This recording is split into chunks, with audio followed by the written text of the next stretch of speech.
非有消息，最近国航挂牌转让一架波音747-400货机，价格仅8420万元人民币，约合1200万美元。有朋友问这个卖价如何呢？今天咱们来简单聊一聊。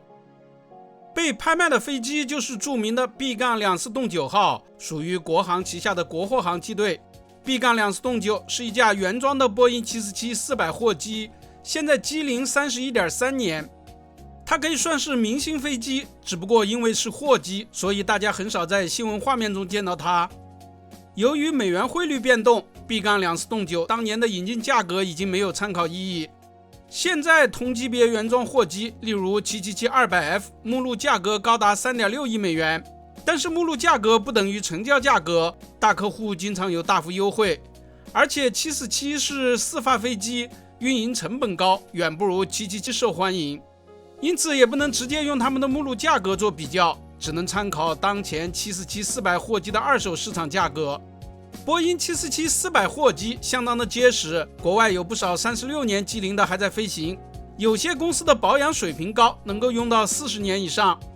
事实上，美国有航空公司去年还在四处求购这种飞机，但是747的辉煌时代毕竟已经过去了，就连阿特拉斯和卡丽塔现在也都开始换型了。那么 B-249到底值多少钱呢？根据多年的经验，它的拍卖价格其实不算便宜。31年机龄的原装波音747-400货机，二手价格差不多就在1200万美元左右。它或许还能够再飞行10多年，但是现在的油价太高，全球范围内能够玩得起这种飞机的客户已经太少了。747货机最大的优点是能够拉大件儿，它的机手可以升起，比如我们当年拍到的这样，还挺有喜感。一些机械设备和特种车辆等能够轻松装入，但是这种特殊的需求还是很少，所以市场并不是很大。目前拥有747-400货机的公司，例如阿特拉斯等，当前的747还可以支撑几年，可以坚持到 A350F 等的交付。747-400货机在二手市场上还要面对747-200货机的竞争。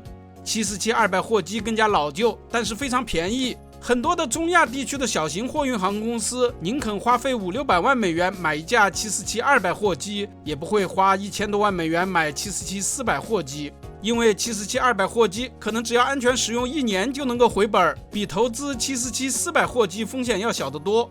所以现在对这架飞机感兴趣的企业应该也不会太多，或许只有俄罗斯和伊朗想要，但是由于一些限制又不能卖给他们。总之，从多个角度来看，1200万美元如果能够卖掉，也是不错的结果。1200万美元只是起拍价，可能还包含了一些航材，如果里面有备用发动机的话，那还是很值钱的。希望这架飞机和航材都能够卖个好价钱。本期咱们就聊到这里，下期见。